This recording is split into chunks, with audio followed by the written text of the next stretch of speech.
Γεια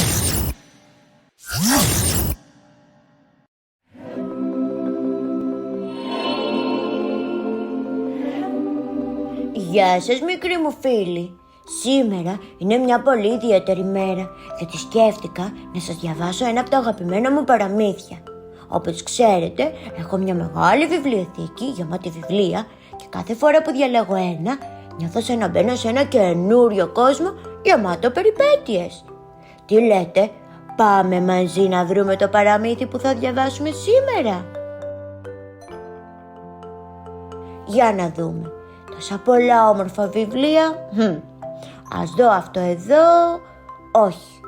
Ίσως εκείνο εκεί. Να το βρήκα. Το αγαπημένο μου παραμύθι. Η κόκκινη σκουφίτσα.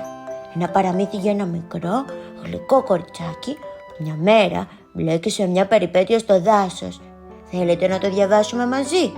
Καθίστε άνετα, χαλαρώστε και ας ξεκινήσουμε το μαγικό ταξίδι μας. Μια φορά και ένα καιρό, σε ένα μικρό και ήσυχο χωριό, ζούσε ένα γλυκό κοριτσάκι που το έλεγαν κοκκινοσκουφίτσα. Και ξέρετε γιατί την έλεγαν έτσι? Επειδή φορούσε πάντα ένα κατακόκκινο σκουφάκι που της είχε φτιάξει η γιαγιά της. Το σκουφάκι αυτό της άρεσε τόσο πολύ που δεν το έβγαζε ποτέ. Ούτε όταν έπαιζε, ούτε όταν πήγαινε βόλτα, ούτε όταν έτρωγε το μεσημεριανό της. Η κοκκινοσκουφίτσα ήταν πάντα ευγενική με όλους και όλοι την αγαπούσαν. Έτρεχε στις γειτονιές του χωριού, χαιρετούσε τους γείτονες και κάθε μέρα έκανε κάτι καλό για κάποιον. Όμως μια μέρα η μητέρα της έδωσε μια πολύ σημαντική αποστολή. «Κοκκινοσκουφίτσα», της είπε η μητέρα της, «η γιαγιά σου είναι άρρωστη και ζει μόνη της στο δάσος. Θέλω να πας αυτό το καλάτι στη γιαγιά, γιατί της αρέσουν πολύ αυτά τα γλυκά ψωμάκια και η ζεστή σούπα που έφτιαξα. Θα τη βοηθήσουν να γίνει καλά. Αλλά πρόσεξε, κοριτσάκι μου, το δάσος μπορεί να είναι επικίνδυνο. Μη σταματήσεις πουθενά και κυρίως μη μιλήσεις σε αγνώστους». Η κοκκινοσκουφίτσα, γεμάτη χαρά που θα έβλεπε την αγαπημένη της γιαγιά, ξεκίνησε το δρόμο μέσα στο δάσος. Το μονοπάτι ήταν μακρύ και δύσβατο, αλλά η μικρή δεν φοβόταν. Το φως του ήλιου περνούσε ανάμεσα από τα ψηλά δέντρα, δημιουργώντας όμορφα σχέδια στο έδαφος. Το δάσος ήταν γεμάτο με ήχους από πουλιά που κελαϊδούσαν και μικρά ζωάκια που έτρεχαν ανάμεσα στα δέντρα. Καθώς η κοκκινοσκουφίτσα περπατούσε, κοιτούσε δεξιά και αριστερά, θαυμάζοντας τα όμορφα λουλούδια που φύτρωναν στις άκρες του μονοπατιού. Σκεφτόταν πόσο θα χαιρόταν η γιαγιά της αν της πήγαινε μερικά από αυτά τα λουλούδια. Έσκυψε λοιπόν και άρχισε να μαζεύει μερικά. Εκείνη τη στιγμή όμως κάτι περίεργο συνέβη. Ένας μεγάλος λύκος που περιπλανιόταν στο δάσος είχε παρατηρήσει την κοκκινοσκουφίτσα. Ήξερε ότι οι άνθρωποι που περνούσαν από το δάσος σπάνια ήταν τόσο αμέριμνοι. Σκέφτηκε λοιπόν πως αυτό το κοριτσάκι ίσως να ήταν εύκολο θύραμα. Ο λύκος πλησίασε σιγά σιγά με τα μεγάλα του πόδια να μην κάνουν σχεδόν κανένα ήχο στο μαλακό χώμα. Η κοκκινοσκουφίτσα, χωρίς να αντιληφθεί τον κίνδυνο, συνέχισε να μαζεύει λουλούδια.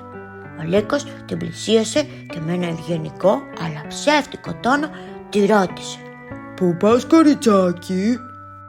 Η μικρή κοκκινοσκουφίτσα, αθώα και χωρίς να υποψιαστεί τίποτα, του είπε: «Πηγαίνω στο σπίτι της γιαγιάς μου που είναι άρρωστη.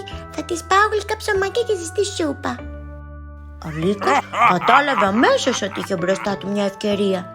Είχε ένα πονηρό σχέδιο στο μυαλό του.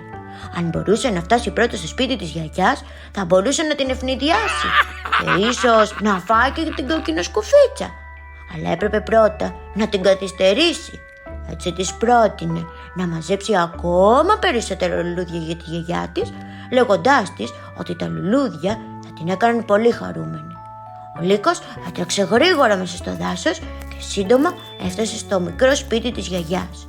Ήταν ένα όμορφο μικρό σπίτι γεμάτο λουλούδια και με καμινάδα που κάπνιζε ελαφρά.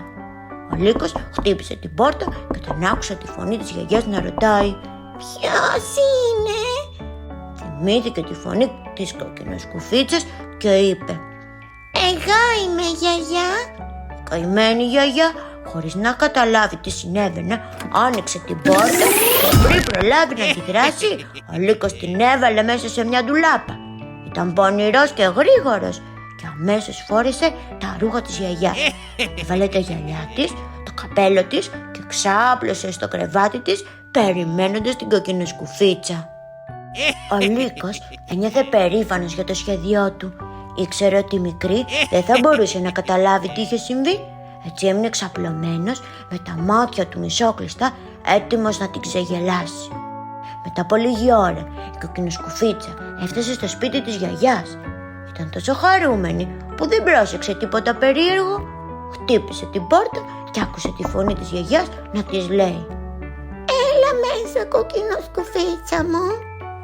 Η φωνή όμως ακουγόταν λίγο διαφορετική, λίγο πιο περίεργη. Η κοκκινοσκουφίτσα μπήκε μέσα και πλησίασε το κρεβάτι. Καθώς πλησίαζε, πρόσεξε ότι η γιαγιά της φαινόταν λίγο διαφορετική.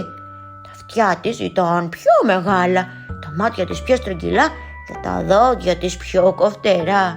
Η κοκκινοσκουφίτσα ήταν έξυπνη και γρήγορα κατάλαβε ότι κάτι δεν πήγαινε καλά. Πριν προλάβει ο Λύκος να την αρπάξει, άνοιξε η πόρτα και μπήκε ένας κυνηγός. Ο κυνηγός είχε ακούσει φασαρία και έτρεξε να δει τι συνέβαινε. Μόλις είδε το Λύκο, κατάλαβε τι είχε γίνει. Έσωσε την κοκκινοσκουφίτσα και τη γιαγιά της που ήταν κρυμμένη μέσα στην ντουλάπα.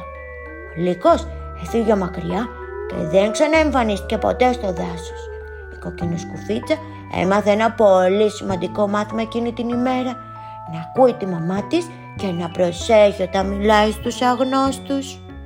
Και έζησαν αυτοί καλά και εμείς καλύτερα. Και κάπως έτσι, παιδιά, τελείωσε η ιστορία της κοκκινοσκουφίτσας. Ελπίζω να σας άρεσε.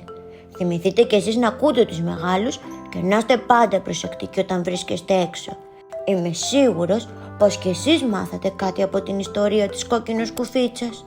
Τα λέμε στο επόμενο παραμύθι. Γεια σας! Και μην ξεχνάς ότι μπορείς να μπαίνεις στο e-shop μου στο www.εκπαίδευση.gr για να ανακαλύπτεις σούπερ εκπλήξεις. Σε περιμένω!